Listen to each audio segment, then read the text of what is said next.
आज मैं आपको एक कहानी सुनाने जा रही हूँ जिसका शीर्षक है गरीबा सेठ की विनम्रता। तो चलिए शुरू करते हैं। किसी गांव में एक आदमी रहता था। उसका नाम गरीबा था। एक बार वह बीमार पड़ गया। उसे जोर की भूख लगी हुई थी। उसे रास्ते में एक घट दिखाई दिया। उसने घट वाले से कहा, मैं तुम्हारा एहसान जीवन भर नहीं भूलूंगा, मुझे थोड़ा सा आटा दे दो। भिखारी कहीं का, मेरे पास पीसे हुए आटा नहीं है भिखारी को देने के लिए। भाग यहाँ से, चल भाग यहाँ से। कहाँ कहाँ से भिखारी लोग आ जाते हैं आटा मांगने।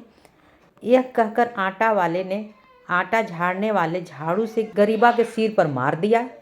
झाड़ू की मार पड़ने से गरीबा के सिर, गाल और कपड़े पर आटा पड़ गया। गरीबा ने इस आटे को झाड़ा और खाने लगा। आटा खाकर उसके शरीर में थोड़ी सी जान आ गई। गरीबा घट से अपने घर की ओर वापस आने लगा।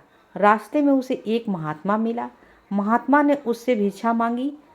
उसके पास कुछ भी नहीं था। उसने अपने गालों और कपड़ों पर पड़े आटे का हाथ से झाड़ा और महात्मा को भिक्षा की रूप में दे दिया। कुछ देर बाद गरीबा अपने घर पहुंच गया। उसने अपने सिर, गाल और कपड़ों पर पड़े आटा को एक परात में झाड़ा। उसे आश्चर्य हुआ। महात्मा के आशीर्वाद से परात में रखा आटा बढ़ता ही गया। उसने आटे को थालियों में भरना शुरू कर दिया।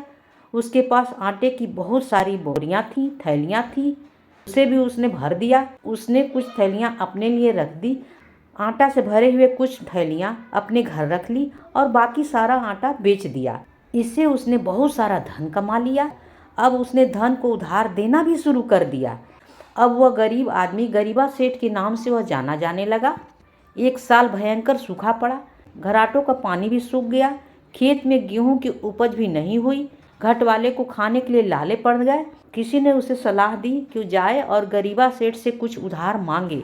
घट वाला गरीबा सेठ के पास उधार मांगने गया। उसे पता नहीं था गरीबा वही सेठ है जो भिखारी के रूप में उस घट के पास आया था, जिसका उसने अपमान किया था। वह गरीबा सेठ के पास पहुंच गया।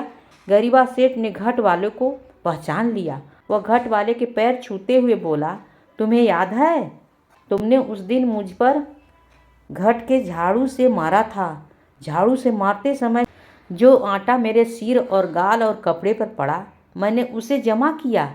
आज उसी आटे के बदौलत मैं गरीबा से गरीबा सेठ बन गया।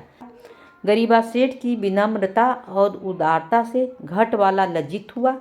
उसने गरीबा सेठ से क्षमा मांगी और बोला कि मैं अब से ऐसी गलती नहीं करूँगा।